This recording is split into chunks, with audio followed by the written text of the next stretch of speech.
एक बार फिर तुमने सोचने में पूरा साल खत्म कर दिया। 2022 आने से पहले आपने ना जाने खुद से कितने वादे किए होंगे।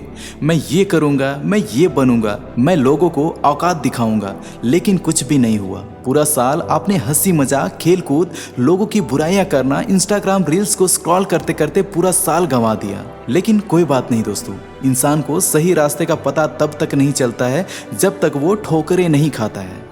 मैं आज आपको 2023 की कुछ ऐसी टिप्स बताऊंगा जो कहीं ना कहीं आपको औरों से बेहतर बनाएगी। मैं आपको ये नहीं कहूँगा कि 10 घंटे एक्सरसाइज करो, मैं आपको ये नहीं कहूँगा कि 24 घंटे पढ़ाई करो और सारी बुक्स को रट्टा मार दो। मैं आपको ये नहीं कहूँगा कि आप घर से दूर हो जाओ, मैं आपको ये भी नहीं कहूँगा कि आप कड़ी से कड़ी मेहनत करो। मैं आपको सिर्फ 5 टिप्स बताने वाला हूँ जिनको आप 2023 में फॉलो कर लेते हो तो मेरा मानना है कि दुनिया की ऐसी कोई ताकत नहीं जो आपको कामयाब होने से रोके। Number 1, don't wait for opportunity. अवसर का इंतजार मत करो। मेरे पास ये होगा तो मैं ये करूँगा, मेरे पास पैसे होंगे तो मैं ये करूँगा, अगर मौसम अच्छा होगा तो मैं पढ़ने बैठूंगा। देखो दोस्तों, मौसम कभी अच्छा नहीं होने वाला है और आप कभी भी पढ़ने नहीं बैठोगे। मैं आपको एक बहुत ही इंटरेस्टिंग कहानी सुनाता हूँ। एक लड़का एक साधु के पास गया और कहा, महाराज मुझे कम समय में सफलता हासिल करना है, कोई ऐसा उपाय बताइए कि मैं सीधे अपने गोल्स को अचीव कर लूँ। साधु ने कहा, ठीक है, मैं तुम्हें उपाय बता दूंगा, लेकिन मेरा एक काम कर दो। मेरे इस बाग में से एक सबसे सुंदर फूल तोड़कर ले आओ, लेकिन ध्यान रखना कि यदि एक बार आगे निकल जाओ तो दोबारा पीछे पलटकर फूल नहीं तोड़ना है। लड़का बोला, ठीक है महाराज, ये तो छोटा सा काम है, मैं अभी एक सुंदर सा फूल तोड़कर ले आता हूँ।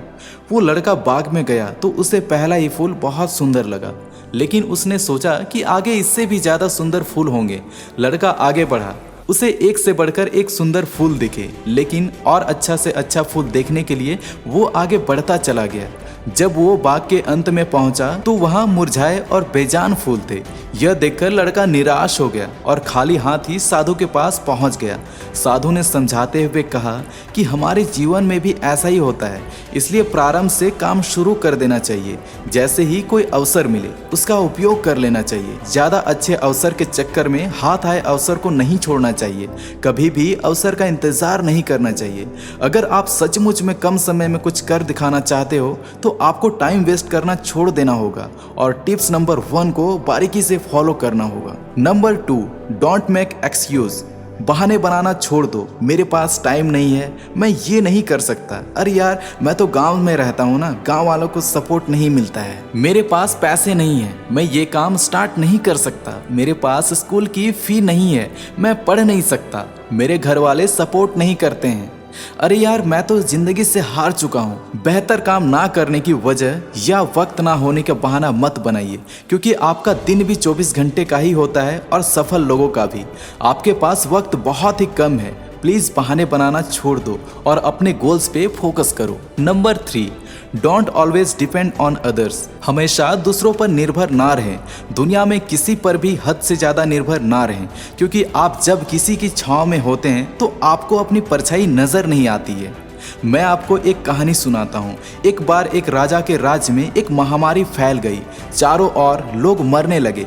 राजा ने इसे रोकने के बहुत सारे उपाय करवाए, मगर कुछ असर ना हुआ और लोग मरते रहे। तभी राजा के पास एक साधु आया और उसने कहा कि इस महामारी से बचने के लिए एक उपाय है। हमारे राज्य के बीचों बीच जो पुराना सूखा कुआं है, अगर उस कुएं में 2 दिन से पहले हर एक घर में से एक एक बाल्टी दूध उस कुएं में डाला जाए तो अगले ही सुबह ये महामारी समाप्त हो जाएगी और लोगों का मरना भी बंद हो जाएगा। राजा ने तुरंत ही इस सूचना को पूरे राज्य में फैला दी। जब उस कुएं में दूध डालने का दिन आया तब राज्य में रहने वाले एक बुढ़िया ने सोचा कि सारे लोग तो कुएं में दूध डालेंगे ही, मैं अकेली एक बाल्टी पानी डाल दूं तो किसी को क्या पता चलेगा। और रात में उस कंजूस बुढ़िया ने एक बाल्टी पानी उस कुएं में डाल दी। अगले दिन जब सुबह हुई तो लोग वैसे ही मर रहे थे, कुछ भी नहीं बदला था। सब लोग साधु को जैसे तैसे बोलने लगे। फिर साधु और राजा कुएं पर देखने आए और जब उन्होंने देखा तो वो हैरान रह गए। पूरा कुआं पानी से भरा हुआ था, दूध की एक बूंद भी वहां नहीं थी। दरअसल दोस्तों, जो विचार बुढ़िया के मन में आया था वही विचार राज्य के सारे लोगों में आया था। जब भी ऐसा काम आता है जिसमें बहुत सारे लोगों को मिलकर करना होता है, तब अक्सर हम अपनी जिम्मेदारियों से ये सोचकर पीछे हट जाते हैं कि कोई ना कोई तो इस काम को कर ही लेगा। इसलिए दोस्तों कहते हैं कि हमेशा दूसरों पे निर्भर ना रहें। Number 4, control your mind. अपने मन को इधर उधर मत होने दो।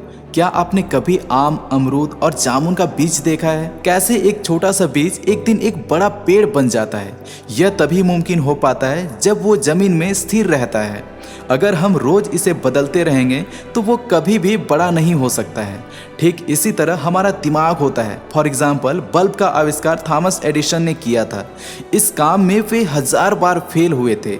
अगर वे भी हर पल अपने विचार को बदलते रहते और हार मान लेते तो वो कभी भी बल्ब का आविष्कार नहीं कर सकते थे। इसलिए अपने माइंड को सिर्फ एक ट्रैक पर चलाएं। अब लास्ट पॉइंट बहुत ही इंपॉर्टेंट है, जिसके बिना ये सारे पॉइंट्स बेकार हैं। Number 5, believe in yourself. अपने आप में विश्वास रखें। मान लो आपने पूरे साल पढ़ाई की और एग्जाम के वक्त आप ये कहते हो कि मैं पास नहीं हो सकता, मुझे कुछ नहीं आता है। अगर आप ये सोचे हो तो डेफिनेटली आपके साथ वैसा ही होगा। अगर आपने पूरे साल में थोड़ी बहुत मेहनत की है और आपके पास होने की संभावना बिल्कुल भी नहीं है, तब आप ये सोचते हो कि एग्जाम तो मेरे बाएं हाथ का खेल है, तो आप इजीली पास हो जाते हो। Because the whole game of the mind set. Competition में आपके सामने कौन है ये ज़्यादा मैटर नहीं करता है, बल्कि आप अपने आप को किस लेवल पे मानते हो और आप में सेल्फ वैल्यू कितना है ये ज़्यादा मैटर करता है। कोई भी काम सफल तब तक नहीं होता है जब तक आप उस पर सेल्फ बिलीव नहीं कर लेते। राह संघर्ष पर जो चलता है वही संसार को बदलता है। जिसने रातों से जंग जीती है, सूर्य बनकर वही निकलता है। अपने हर सपने को सांसों में रखो, हर मंजिल को अपने बाहों में रखो। हर जीत आपकी है, बस अपने लक्ष्य को अपनी आंखों में रखो। ज़मीर जिंदा रख, कबीर जिंदा रख। अगर तू सुल्तान भी बन जाए तो दिल में फकीर जिंदा रख। हौसले के तरकस में कोशिश का वो तीर भी जिंदा रख। हार जा चाहे जिंदगी में सब कुछ, मगर फिर भी जीतने की उम्मीद जिंदा रख। पानी को बर्फ में बदलने में वक्त लगता है, ढले हुए सूरज को निकलने में वक्त लगता है। थोड़ा धीरज रख ए दोस्त, थोड़ा और जोर लगाता रह, क्योंकि किस्मत के जंग लगे दरवाजे खुलने में हमेशा वक्त लगता है। तो दोस्तों, इस वीडियो से आपको कुछ भी सीखने को मिला होगा तो एक लाइक जरूर कर दे और चैनल को सब्सक्राइब कर लें। मैं मिलता हूं आपसे अगली वीडियो में, तब तक के लिए जय हिंद, वंदे मातरम।